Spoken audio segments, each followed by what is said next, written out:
Why are you doing all these things?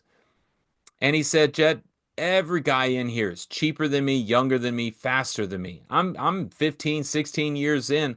The only reason I'm here is because I come in every day and I steal this.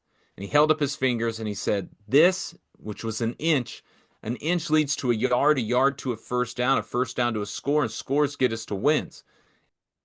Today on Goal and Inches, I'm joined by Jedidiah Collins, former NFL fullback, author of Fourth and Goal, and now a financial educator helping athletes prepare for life beyond the game. Jed's NFL career is a story of resilience and precision. After entering the league undrafted, he spent 7 seasons fighting for roster spots, eventually playing 63 regular season games with the New Orleans Saints and Detroit Lions. In 2011, he was recognized as a second-team All-Pro fullback, one of the best at a position built on physicality, discipline, and invisible work. Jed played in New Orleans with Payton and Drew Brees, and in Detroit with Matthew Stafford, Johnson and Ndamukong Suh. But what makes this conversation so valuable is not just who he played with, it is what he saw up close. That elite performance is not created on Sunday. It is built on Tuesdays and Wednesdays in the preparation, precision, standards, and repeated willingness to win small battles that no one else sees. This episode is about what football teaches you when your value is measured in collisions, when the difference between staying in the league and being sent home can be one detail, one rep, 1 inch. Jed explains why greatness is lonely, why pros cannot afford mental errors, why precision beats talent, and why the plays eventually end, but the lessons don't. This is Goal and Inches.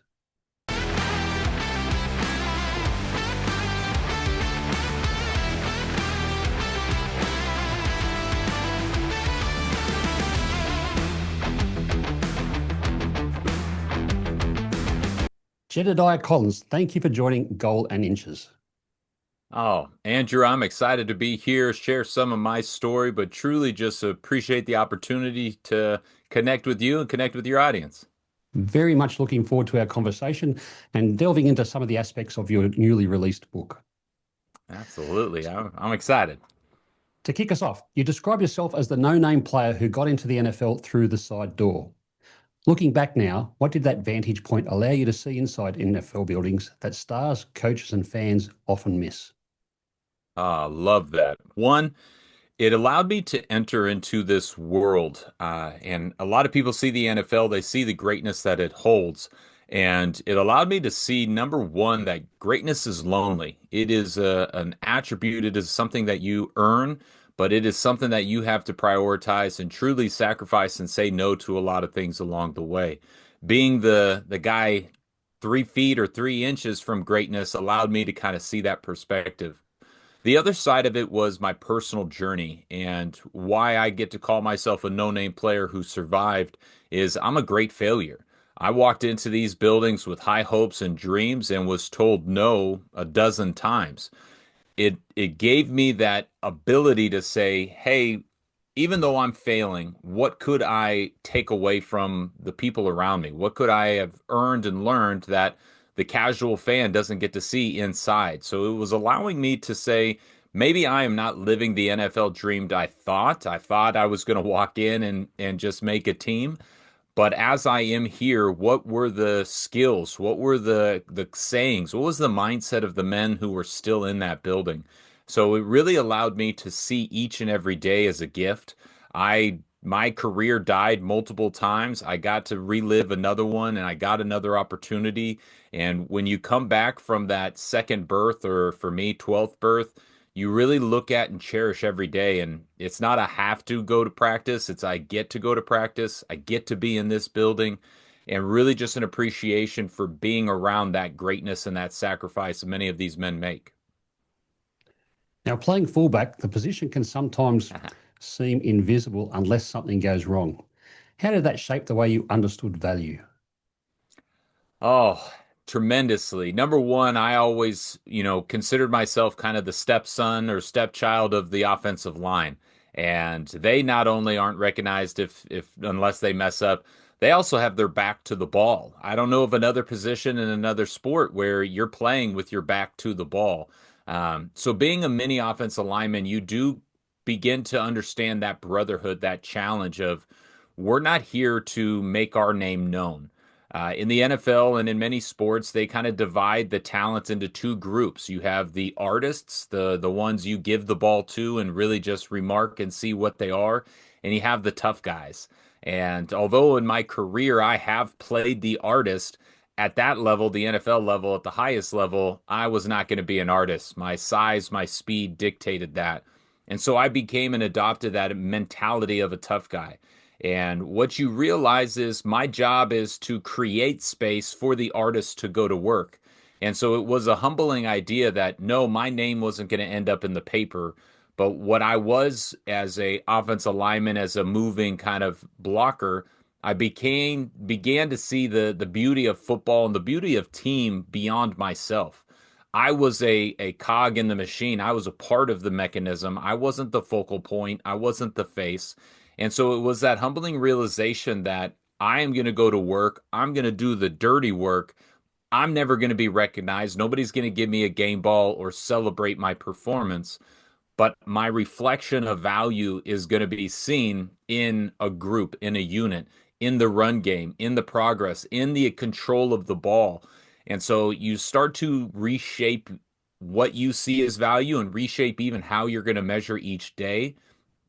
As I began to understand my role better as a lead blocking fullback, I began to see my value was going to be measured in 6 inch collisions, going into and having that contact and that force. I wasn't ever going to knock people, over or flat back them or even move them completely out of the way. These are NFL linebackers and defensive linemen. So even what my value was running in and creating 6 inches for the artist to do their job. And that's what's beautiful about them is that's all they needed. 6 inches, they can break it for a touchdown. So what my value was changing and shifting from an I to a we. How do I measure success is what did we accomplish, not what did I. And then how did I measure value on each and every play? Is did I win that 6 inch battle? And those were each battles. Those were grown men who I was in my job to move them against their will. And so, yeah, each time I won that, which I did plenty, I took it for showing my value on the field. Moving in against their will, that's a fascinating insight. Is there one block that sort of sticks out in your mind as very memorable and fun to look back on? Oh, I mean, I have tons. Truly, it's the blocks that I don't remember that probably keep me up at night. Uh, but I vividly remember going in. It was actually a preseason game. I got to play, 50, 70 regular season games. I got to play in the playoffs. It was a preseason game that I vividly remember because I was playing for the Saints and we were going against the Houston Texans, and they had Brian Cushing. They had some big bad dudes at linebacker. And our coach kind of let in with, hey, it's preseason. We don't got a lot of the playbook. We're not trying to play tomfoolery here. We're going to just run the ball and we're going to go right at them. And that meant the fullback, me, was going to walk out onto the field, look at this badass linebacker core, and say, hey, I'm about to introduce myself. And on that drive, our first drive of that game, I had 5 lead ISOs. We called that play Bob, ride Bob, just back on backer, fullback on linebacker. Who's going to win that 6 inch battle? And we walked down the field and scored a touchdown. And why I remember that drive and remember those ISOs specifically is after that game, I actually had a veteran lineman teammate come up to me and say, congratulations, you just made the New Orleans Saints. And I looked at him and I was like, wait, we have 2, 3 weeks of training camp left. Like, I don't understand. And he said, I've been here for 8 years. I've never seen a fullback do what you just did on that first drive. And it is truly a testament. You don't know what you don't know. I had to go in fearless. I had to go in with the idea of fight fire with fire. And within my heart, by this point in my career, after being cut so many times, I was willing to go on injured reserve more than I was willing to get on a plane and go home. And once you find that ability to remove that sense of hesitation, of fear for your own personal well-being and sacrifice yourself for the greater good. I mean, some of those runs were 3, 4 yards, but they were progress. They were plus plays. We did break a couple, big runs, 10, 20 yard runs because of my blocks, but it was those plays that established me as a lead blocker in the NFL and began the reputation that yeah, if you're going to go against number 45, you better bring the wood. Those themes come out really strongly in your book. When you first entered the league as an undrafted player, what did you think teams were measuring? And what did you later realize that they were actually measuring, perhaps unsaid? It's funny. That's a great question. And walking into the NFL, you know the measurements. You go to the combine, you get your height, your weight, your 40 time. The 40-yard dash is what I always felt was a misleading measurement. I am not a speed fast guy. I run a 5+ yard, 40-yard dash. Possibly my greatest accomplishment is making it 7 years in the NFL, running above a five flat 40. Um, but walking in, you think it's going to be very much about those measurables. And what you begin to realize is the first round guys can make a play most guys can't. They have a spark, they have something that you go, ooh, I can't do that. That guy can do that. That's why he's a first rounder. Being a professional, though, you realize it's not what you do on one play, it's what you do on every play. Many people could lead up and do a ride bob lead ISO block, but can you do it 5 plays in a row? Can you do it in the fourth quarter after you've already done 12 this game? It's what are you willing to do every time, not what can you do one time. Going in, leaving college, you think it's, oh, this receiver is a big, big score threat, or this defensive lineman can get to the quarterback. That's great, and that's maybe what's going to get you a higher paid contract. But what keeps you on the team for at least the 90% of, call them non-freaks or outliers, the 90% of guys are there not because of their measurables, but because they don't make mistakes. Pros do not have mental errors. They do not forget. They do not have missteps. And it was an idea that you go in thinking, oh, these measurables, my 40-yard dash is what's going to make or break me. And you come out and you realize, no, it was the idea that a coach never told me where to line up. Nobody had to remind me the snap count. Nobody had to think about, ooh, this play was called, but here's our variation. It was all the little things that you don't give them a reason to get rid of you. And that was the undrafted nature in me, is my mindset had to be, I can't give you any reason to get rid of me. But that is something that you can't measure. You can't measure a pro because a pro just simply is able and willing to do what needs to get done on each play. Even if it's not heroic, it is still the job. You've already mentioned being cut a dozen plus times, and so that takes a lot of grit and determination to continue to bounce back and pursue the dream. When you reflect, was there a particular cut that I guess genuinely made you question whether the league had given you its answer? Absolutely. So going into the off season of my after my second season, I went into my second year going to Kansas City. They actually asked me to lose a lot of weight. I was about 255 pounds. They asked me to come back at 225, so I had to lose 30 pounds. They wanted a more athletic style fullback, but in obviously losing that weight, I lost a little bit of my power and pop in collisions. And so going into their training camp, I was just completely lost. I was no longer a strong back. I was never a speed back. So who was I? I lost my identity. And I survived that year. I got picked up by the Cardinals. I got picked up by the Browns. I was on practice squads here and there. But truly, even looking at myself, I wasn't a lead blocking NFL starting fullback because I was 30 pounds lighter than I should be. Then I go into my third season and I'm preparing, the off season with the Cleveland Browns, trying to get to training camp.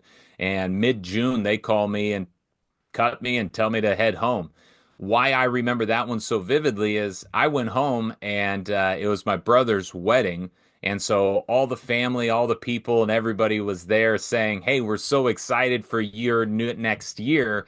And I had to kind of politely go, yeah, we'll see. I don't know where the heck I'm going to be or if I'm going to be on the team. And it was sitting out then that I never knew if the phone was going to ring. I mean, they cut me in the middle of the end of off season. Everybody had a full roster going into training camp. And so I started to really question, like, maybe my football days are done. What else should I do?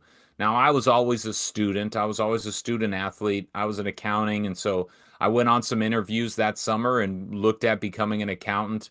And horrifically in the NFL, you can always count on one thing, and that's injuries. And the Tennessee Titans backup fullback broke his back the first day of padded practice. And they had an audition and brought me in, and this was probably 5, 6 a week into training camp. Brought me in with 8 other fullbacks, and I had to go and win the job. I will say one of the things that made me stand out was as the other 7 fullbacks left the field, I went and grabbed the special teams coach and asked if I could do long snapping for him. And that was one of the things. I had 10 minutes by myself in front of the coaches, and it was, hey, what can this kid help us do? He can be a fullback, and now he can also help us in special teams with the snapping and practice snapping. It is just that mentality and that mindset of be hungrier and give them many reasons to keep you and no reasons to get rid of you. So, what was the internal reaction when the franchise asks you to lose 30 pounds? That is significant. It is massively, and not only they ask you to lose it, but they tell you any pounds you're over, you're going to get fined. So it's definitely a little bit more than a request. There's some demand to it.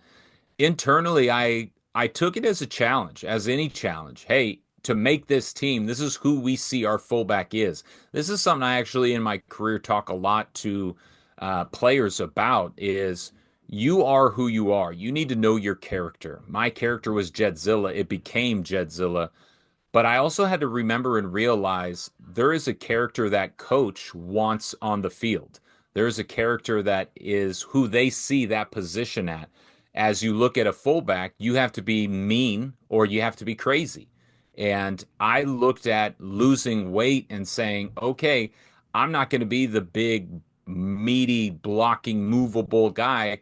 They want their fullback to run down on kickoffs. They want their fullback to be able to run routes. I actually ran a lot of routes that off season or that time with Kansas City, and they were saying, "Wow, Jed, you in shirt and shorts, you're a great route runner." And I was a tight end in college, so it played into my skill set. But then they forgot, or somebody forgot, you don't play football in shirt and shorts, and so we got to training camp and nobody asked me to run routes anymore. People were asking me to go move people. And the internal mindset for me was you gave me a challenge, lose 30 pounds or lose money. I'm going to go lose the weight. While I was doing it, I never really took into consideration how much it was going to impact me on the field. And it turned out it impacted me significantly in blocks and sustaining blocks and moving people and driving people. Um, and so I wish if I had a veteran mindset and as a rookie, as a guy trying to make it, you don't question anything. You say, yes, coach, and go do the job. If I would have known better, I would have actually probably then said, that's not who I am. That's not the player I am. If that's who you're looking for, I think you need to go find somebody else and give me a shot being who I am somewhere else. But I tried to change and I lost that battle being somebody I'm not. And that's a regret I have. In your book, Fourth and Goal, you write from inside the final season rather than with clean hindsight. What's the one thing that the 2014 Jed believed that today's Jed would say was wrong? Something that I believed then that I would say today is wrong. Um, I mean, wow. I would say as an athlete, as a player, you always think you're going to be able to replace this. Going into that year, I balance and I measure and I question the physical toll the game is going to take on me with the financial gain that it is giving me. And is it worth the risk for the reward? Where you get into real life, and I'm 40 now, and so it's been a decade since I played. You really come to understand that I was so fortunate to play a child's game for so long. And the physical toll is there. The physical toll is scary and it's a reality. But the truth is that life has physical toll. There are risks we don't know, and there are fears that we never worry about that actually happen. And so if I were to go back, I would tell myself, stop worrying so much about what might happen and squeeze the orange for all the juice you can get. Stay in this dream for as long as you can because reality is going to come and you're going to grow up and you're going to get a real job. But if I knew then what I know now, yeah, I probably would have tried to squeeze out another year or two, um, because you're never going to find something that fills that void like looking up on Sundays after a touchdown and seeing the crowd go wild and realize like I'm getting paid to do this. This is a dream. Uh, so yeah, what I think now is football is violent, football is physical, football will leave a physical toll, and it will take a lot, but nothing is going to be able to replace the team, the unity, the gifts, the rewards, the finances that it provides for you, especially in today's game when these guys are getting paid such an incredible rate. You're right about having to pitch yourself to Mickey Loomis and the Saints. Hmm. If you had that meeting again today, what would you say more clearly and why? I think I would say I know who I am and I know who I'm not. I think that is what a lot of organizations want, especially from the fullback. The fullback is not a guy whose position or role is going to significantly grow, and being comfortable and understanding that is part of your job. Being the humble fullback is part of what the character trait they're looking for is.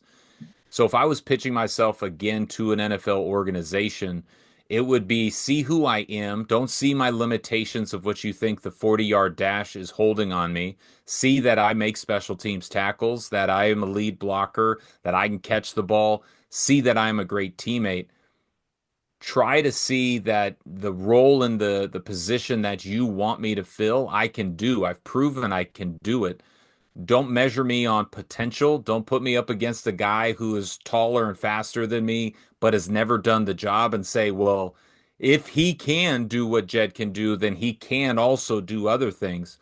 Don't assume somebody can do what I do because I do it and I do it well and maybe make it look easy, or do it and do it well as a slower than most everybody on the field player.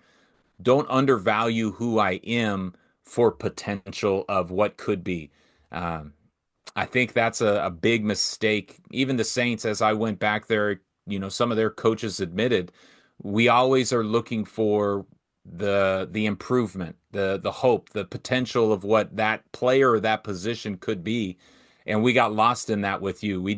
We overtook for granted how many things you did well, and how many things we didn't have to worry about, and we started to try to think, well, what if this position could do other things?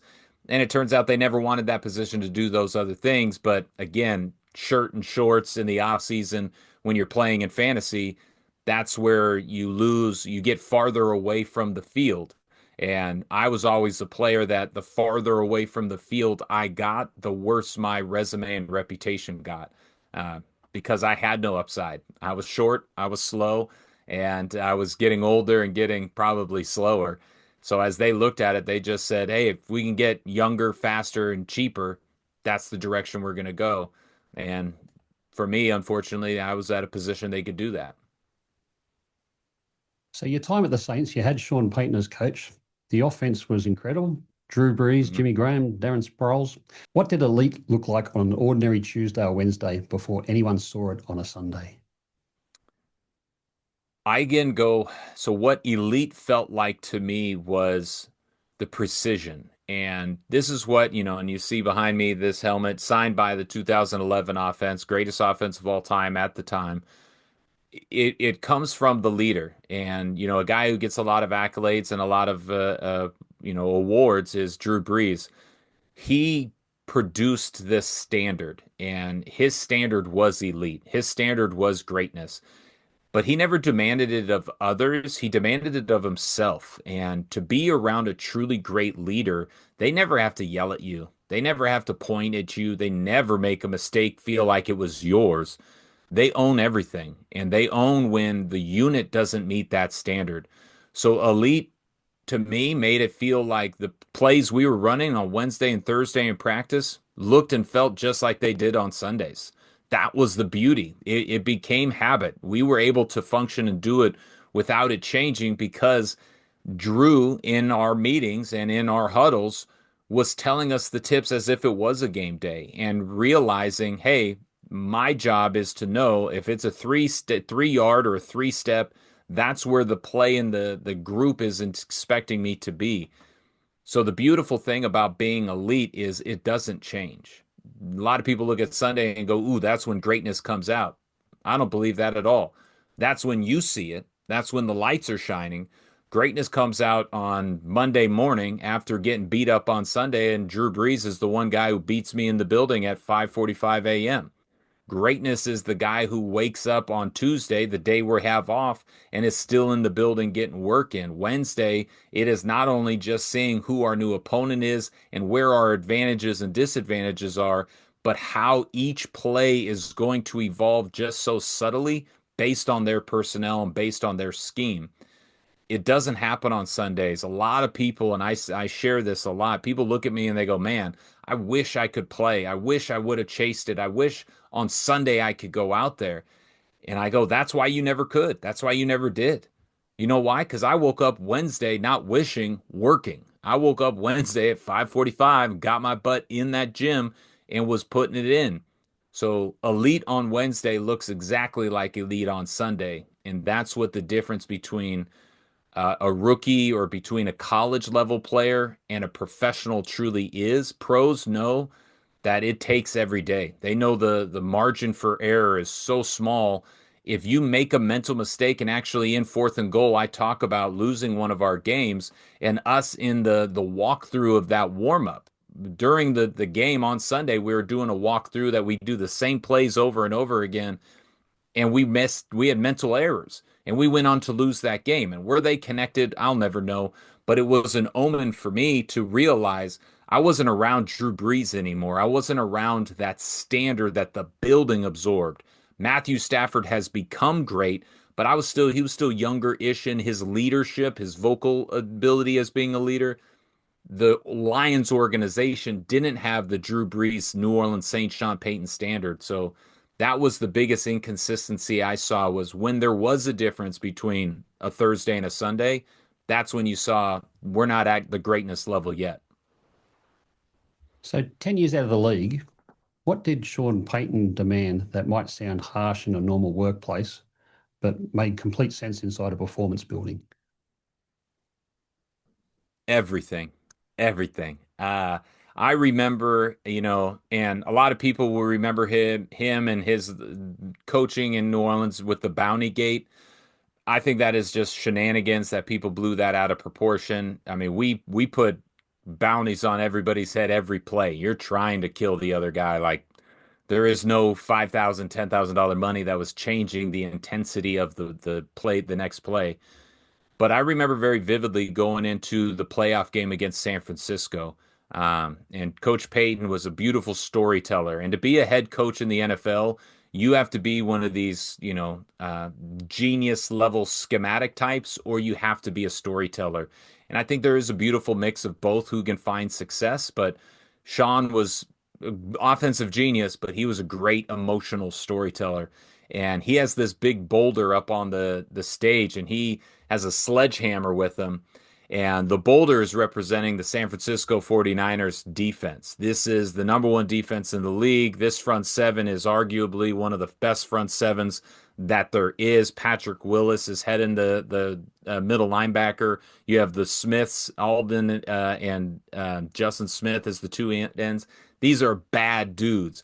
And he's hitting the sledgehammer on the rock in front of the team as he's talking to us. And, he's going over logistics like the meeting in the hotel tomorrow night's at 6 p.m. Bam.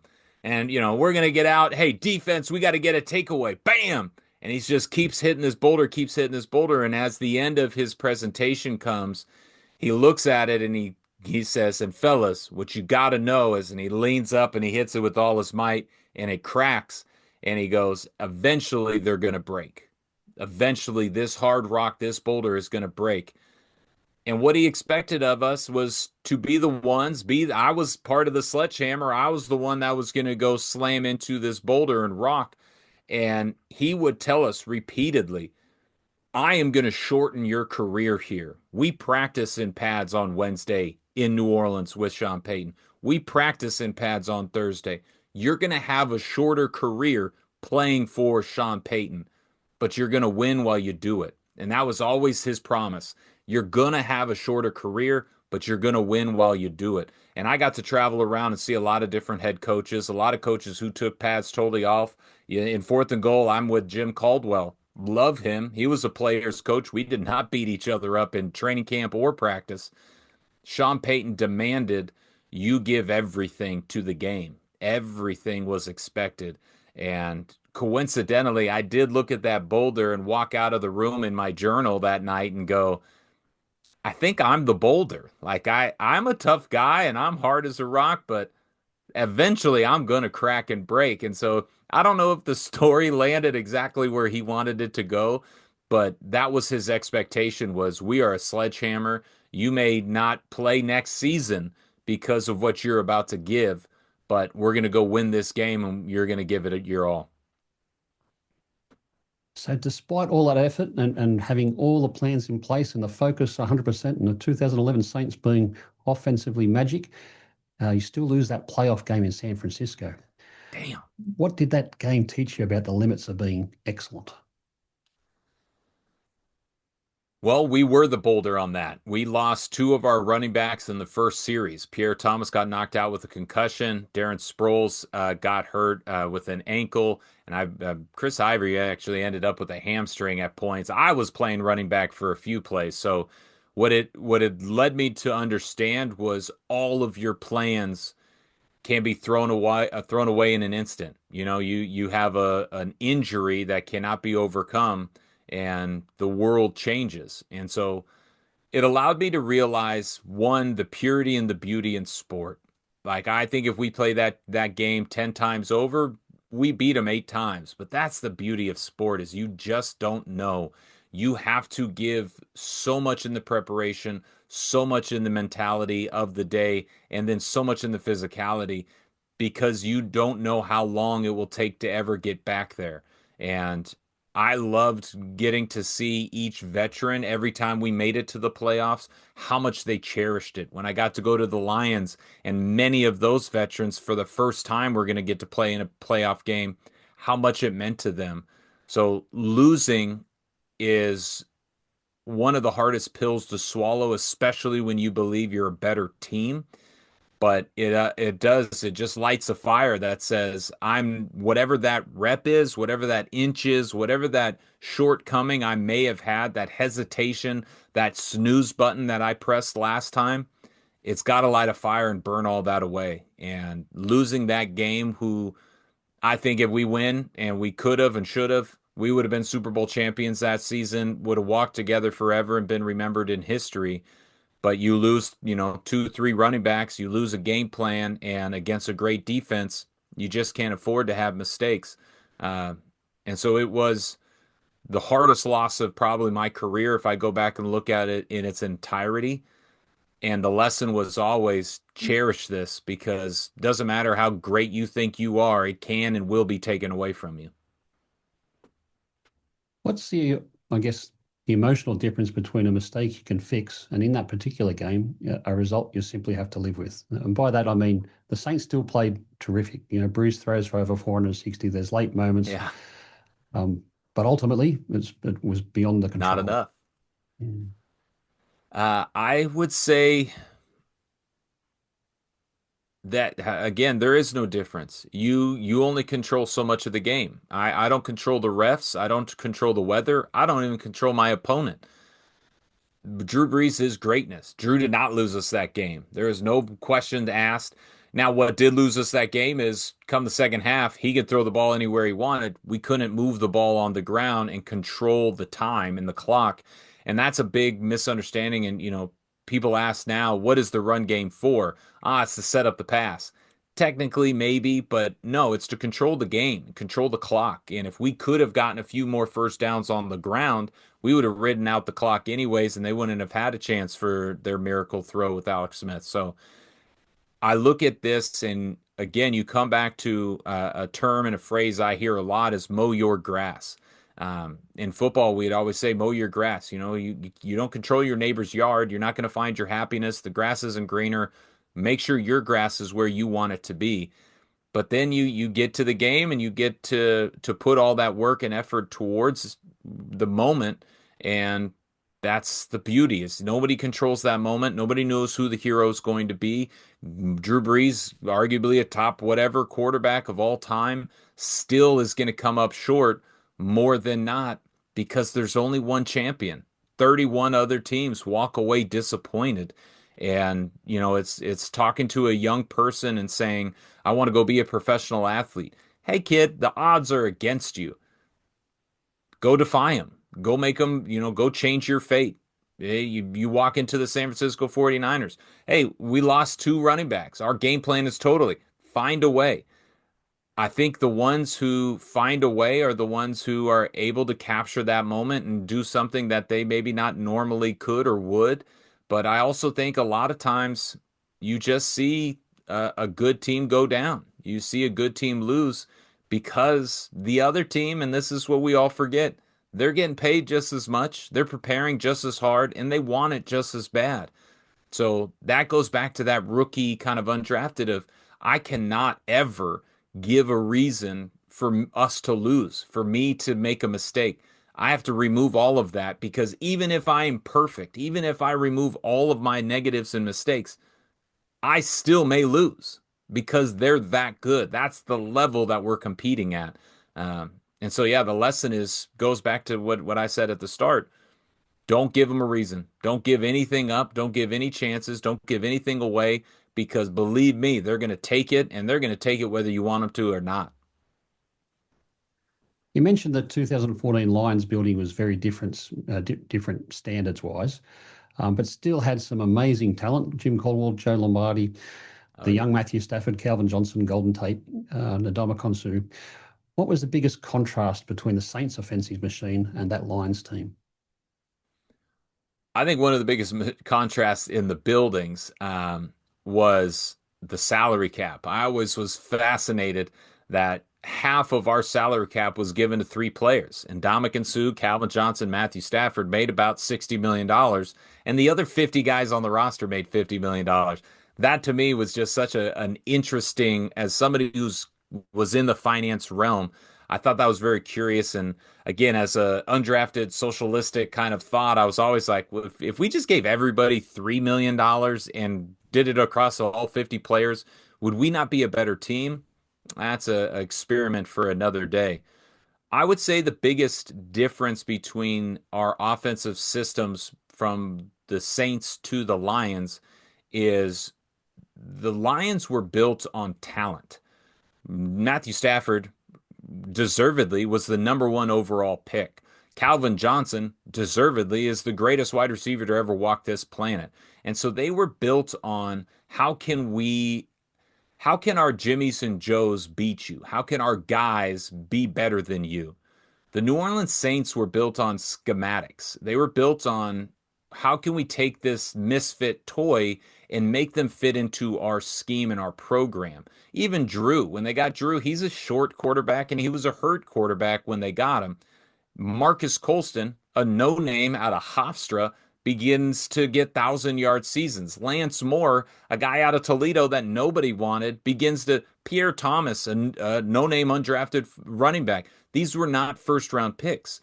These were guys who fit the X's and O's and not the Jimmies and the Joes. And so you look at the Detroit Lions, they had by far more talent than the New Orleans Saints. Their defensive line alone had three top five picks on it. They were phenomenal athletes, but they weren't a unit yet. They weren't, the chemistry wasn't there. And when you look at an offensive system, defense, you can say, hey, our dudes are just better. They're about to come. We don't need a whole lot of schemes. Just watch them do what they do. Offensively, you can't do that. Offensively, you need a rhythm, you need a flow, you need to precision. And the Detroit Lions offense was a lot of throw the ball to Calvin. Matthew, show off that golden arm, and Calvin, do what you do to get you on the Megatron, man. Like that was the catch-all. And even in our season, we saw that. Hey, the play broke down. I got a pretty good plan B. Let her fly, and we'd score, and you go, oh yeah, yeah, forgot about that. The New Orleans Saints weren't like that. The New Orleans Saints, Drew was very methodical. He did not throw the ball up and let a guy go make him 50-50 catch. He wanted that ball to be on the 14-yard line on the inside, 1 maybe 2 feet inside the hash mark, and it was going to be on his back shoulders so the safety didn't. That's where they were different. Is I think Matthew Stafford, as he has grown his career, has realized precision beats talent. I think early, just like any athlete, if you are LeBron James going into the NBA, you're used to just dunking on everybody. You haven't shot a 3 pointer because you're never forced to. As you progress in the league and as you get better, you realize talent is an amazing advantage, but it is only going to get you so far. You have to begin to see the detail, the precision, and the difference between New Orleans Saints. We were in the same that even before I was there. Sean Payton had the same offense for a decade. Joe Lombardi was trying to take a land of talent and fit it into a scheme that hadn't been fully fleshed out yet. Um, and it's, you need buy-in and you need success early on. And it just, unfortunately, with the defense that we had, because we had probably the best defense in the NFL that season, we just couldn't figure out how to take talent and put it into this scheme, at least not well enough. So just to put that in context, the Lions went 11-5 that year and lost a playoff game by 4 points in Dallas.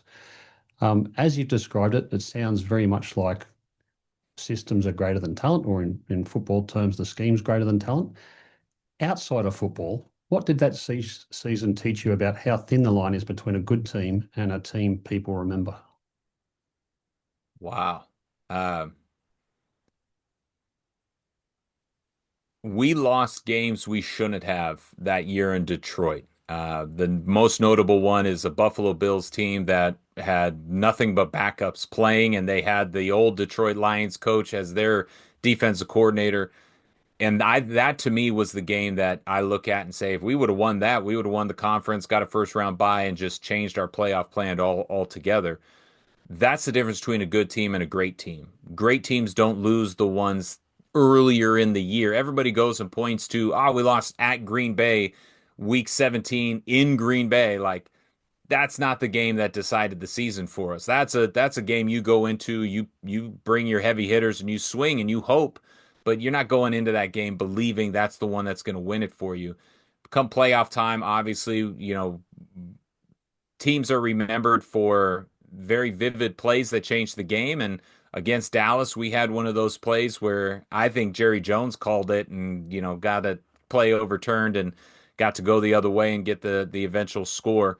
Um, the difference between the good and the great teams, I hate to say this and I don't mean to insult any of my teams or teammates.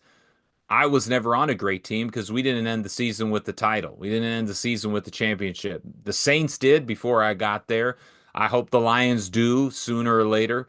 But the difference between the good teams and the great teams is I was always on really good teams who would lose one or two we shouldn't have. And that was the difference. Even the Dallas Cowboys final playoff game with the Detroit Lions. We had that game won four different ways.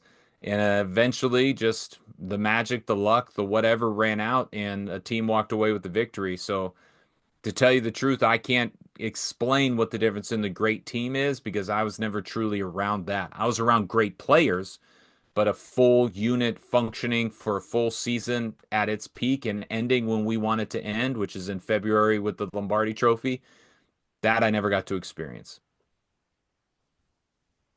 You've written about the hit that changed everything.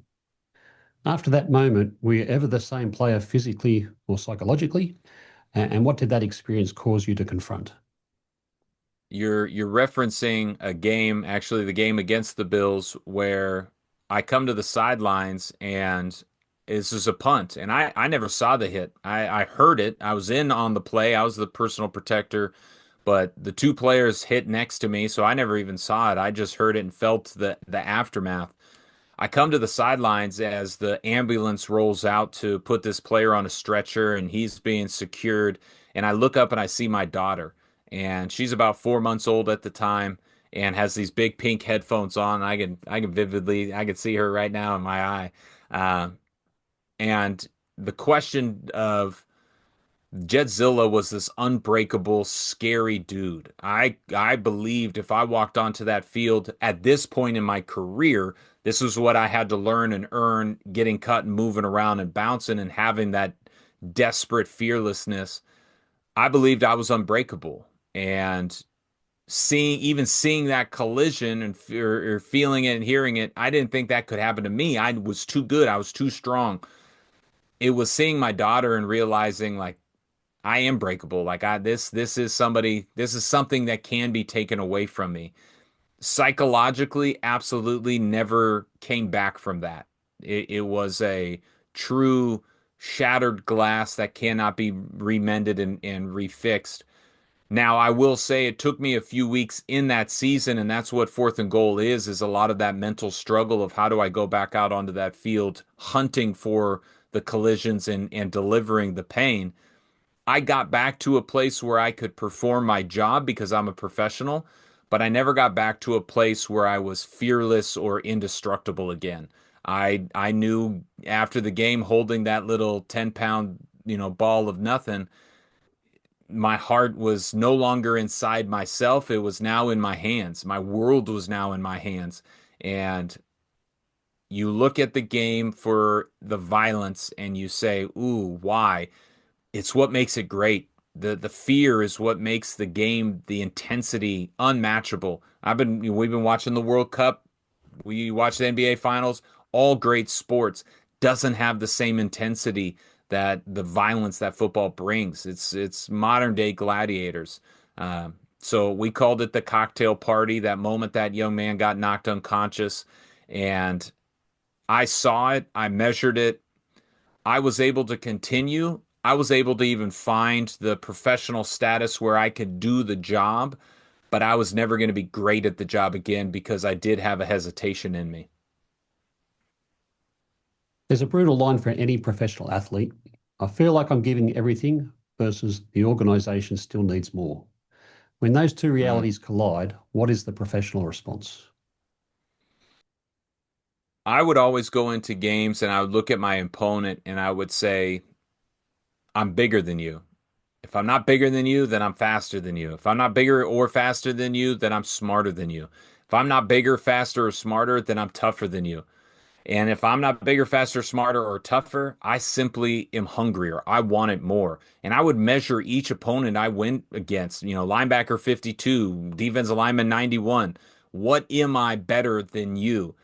And eventually you run into people who you just look at and you go, I'm not bigger, I'm not faster, I'm not stronger, I'm not hungrier. They're better than me.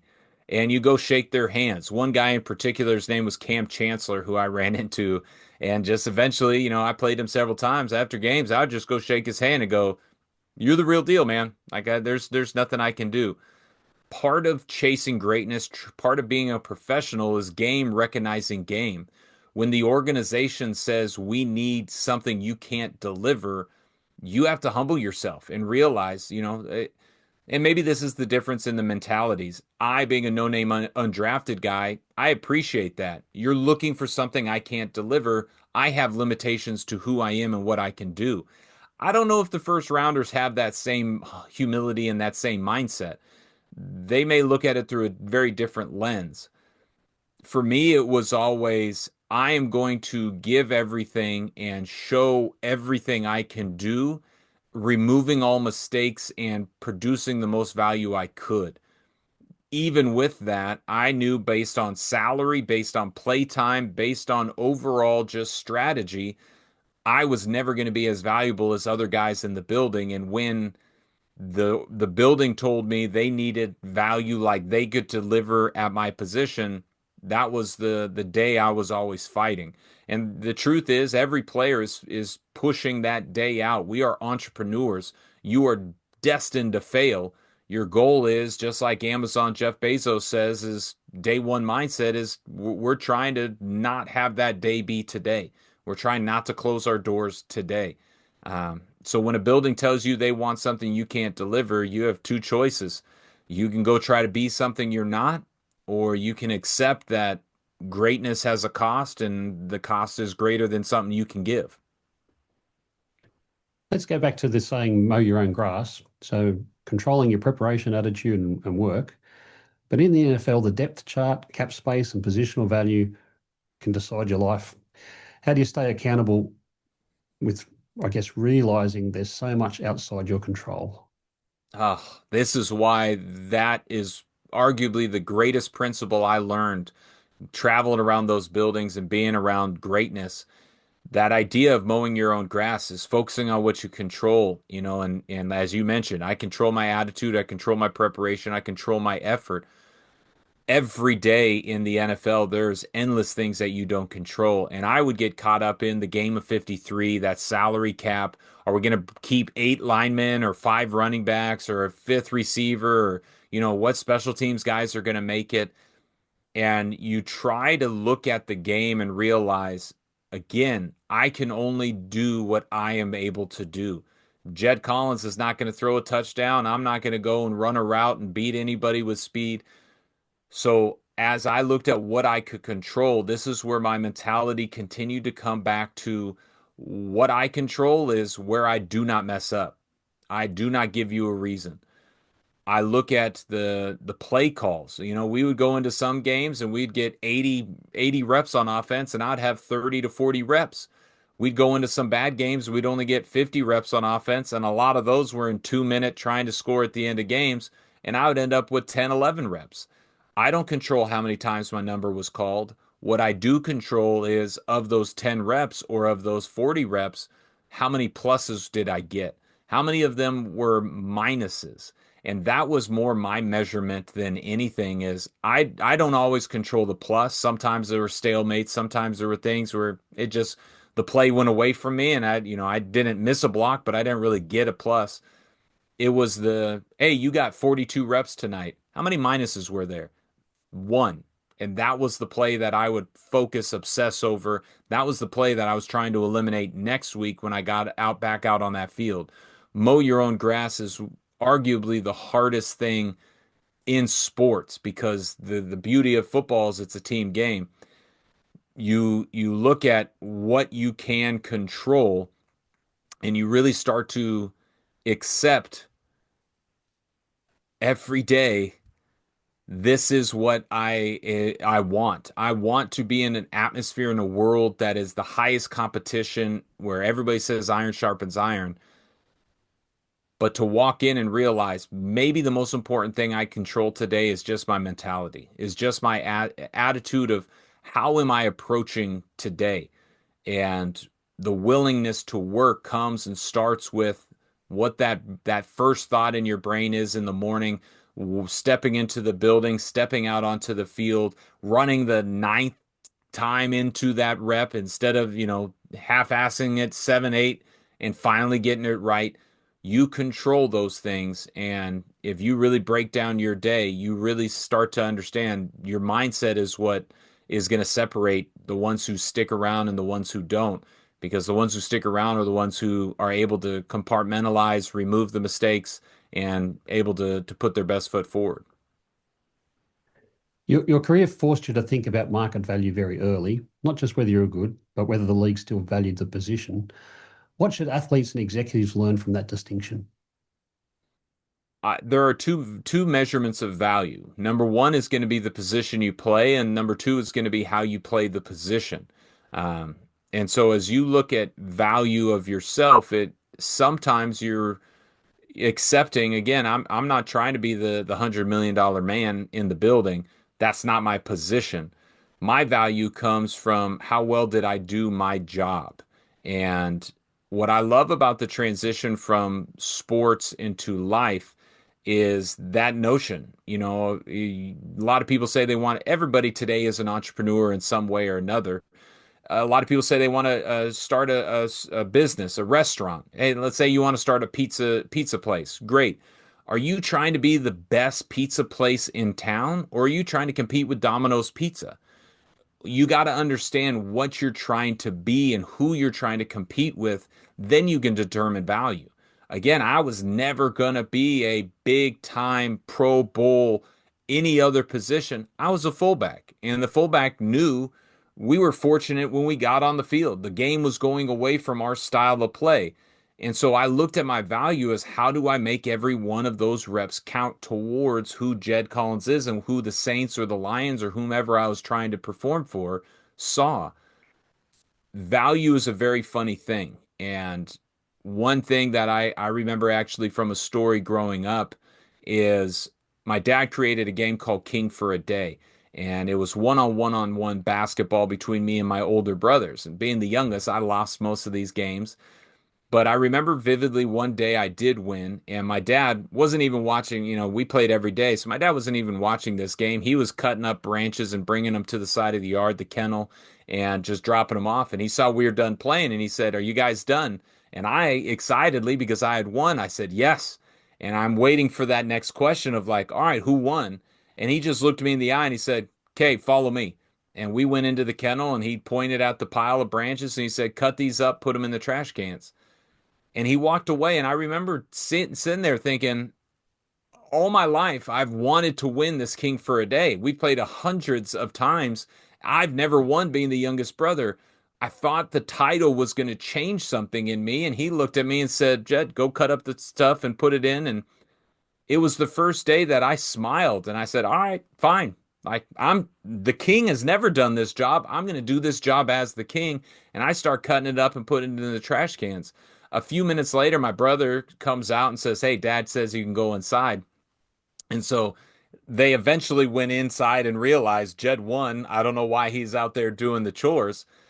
I walk into the room and my dad looks at me and he goes, why didn't you, he's reading a book about Winston Churchill and he looks at me and he goes, "Why didn't you tell me you didn't lose?" And I'm 8 years, 9 years old, and I just said what any 8 year old would say is, I don't know. Like you gave me a direct order. You told me not to question things. I don't question things. I went back to work. And that was the identity shift in my value is win or lose. I was never the guy who was going to hold the trophy, and I was never the guy who was going to be defeated by a defeat. I was the guy, win or lose, who was going to go back to work. And I saw my value in providing that mentality and that attitude in an NFL building, in my own company today, or anywhere else I go. I am a tough guy to kill, and no matter what the outcome, I'm going to go back to work. And that's where I think the greatest value could be added. Jed, today you're teaching athletes about money, and I'm assuming you're really teaching them about how to think about time, leverage, risk, and freedom. What's the financial equivalent of I guess, poor football technique? Mm. I think you touched on a great point. I am teaching them more about time than anything, both time as an ally and time as a resource, as well as time as your enemy. Um, the football equivalent to having poor form in the financial world is believing that rich was the goal. You walk into the NFL, and many of these guys are already rich now from college days, but they walk into the NFL and they're getting significant dollars, and they feel that I have money today, I am rich, I am complete. That is thinking you scoring a touchdown is going to win the game. That's a part of winning the game, but if you don't continue to play the game, continue to play defense, and continue to put up more points, you're eventually not going to win the game. So I look at a lot of young players and I try to teach them the difference between rich and wealth. Rich is you have money today. Wealth is how many tomorrows do you not have to worry about money? Looking at a football game, rich is I just scored a touchdown. Wealth is my defense went out on the field and got a stop and we got the ball back and now we're running it again. It is the difference between a one-time activity and a full-fledged plan and lifestyle. And once I'm able to communicate to a rookie or to a young player, how many decades do you want this game to provide for you? Their time frame shifts and they start to look at it differently. No different than a player saying, I'm in my first or second year compared to a 10-year veteran. Their reference of time has totally shifted and changed. And the problem with youth and the problem with being young is it's hard to imagine yourself old or imagine yourself getting played out of something you're so great at. But that is my dream and challenge today is I don't want to see NFL players or professional athletes at all go broke. I see them as the next wealth frontier of wealth. But it is the understanding and the preparation. One, go back to it, mow your grass, control what you can control.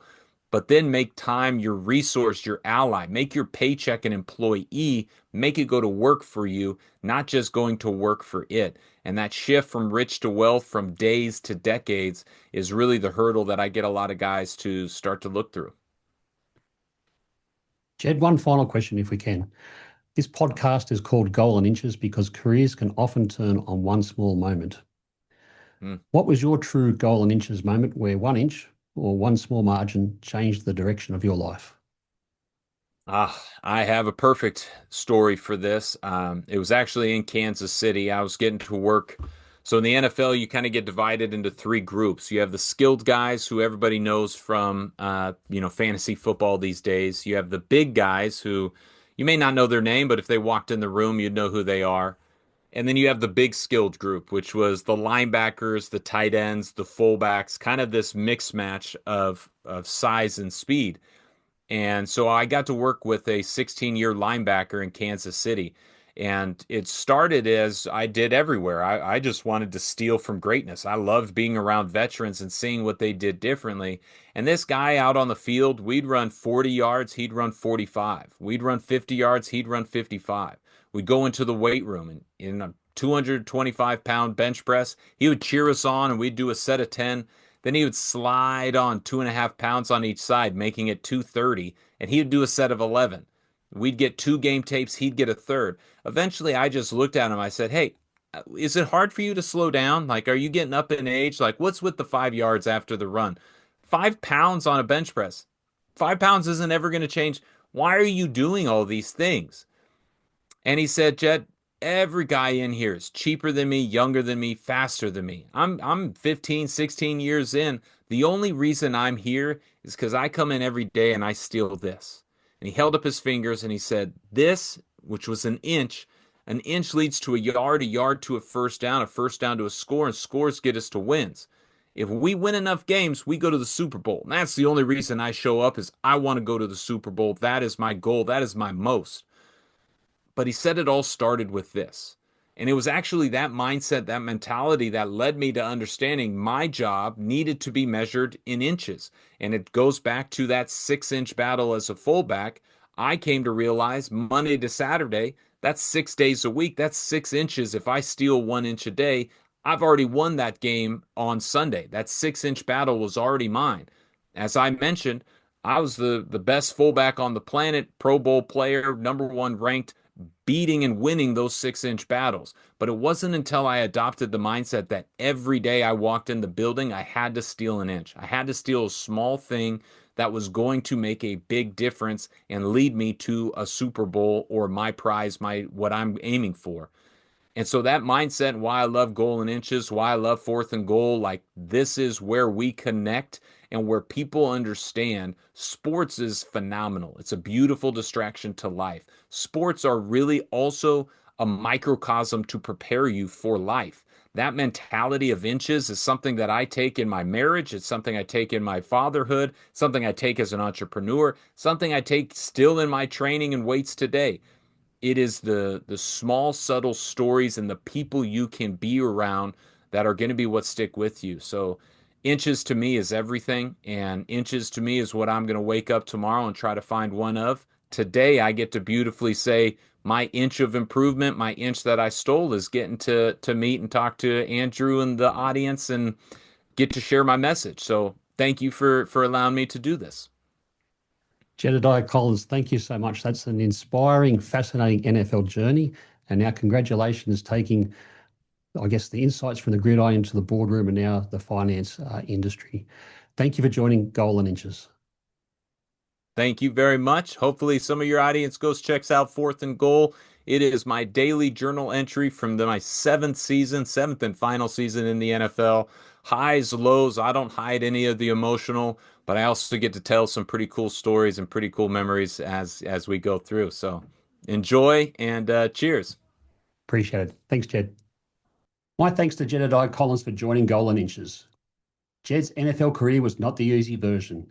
He entered undrafted, was cut repeatedly, fought his way into the league, played 63 regular season games, and become one of the most respected fullbacks in football during his time with the Saints.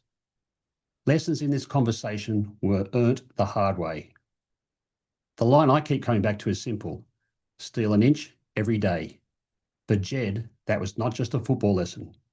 It became a way to think about preparation, value, money, marriage, fatherhood, and life after the game. This episode was a reminder that elite performance is often built in places that nobody sees: in the early mornings, in the meeting room, in the collision that creates space for someone else, in the decision not to make the same mistake twice, and in the discipline to keep mowing your own grass when the depth chart, the market, and the outcome are outside your control. Jed's book is Fourth and Goal, built from the journal entries of his final NFL season, and it captures the highs, lows, and lessons of a career lived under pressure.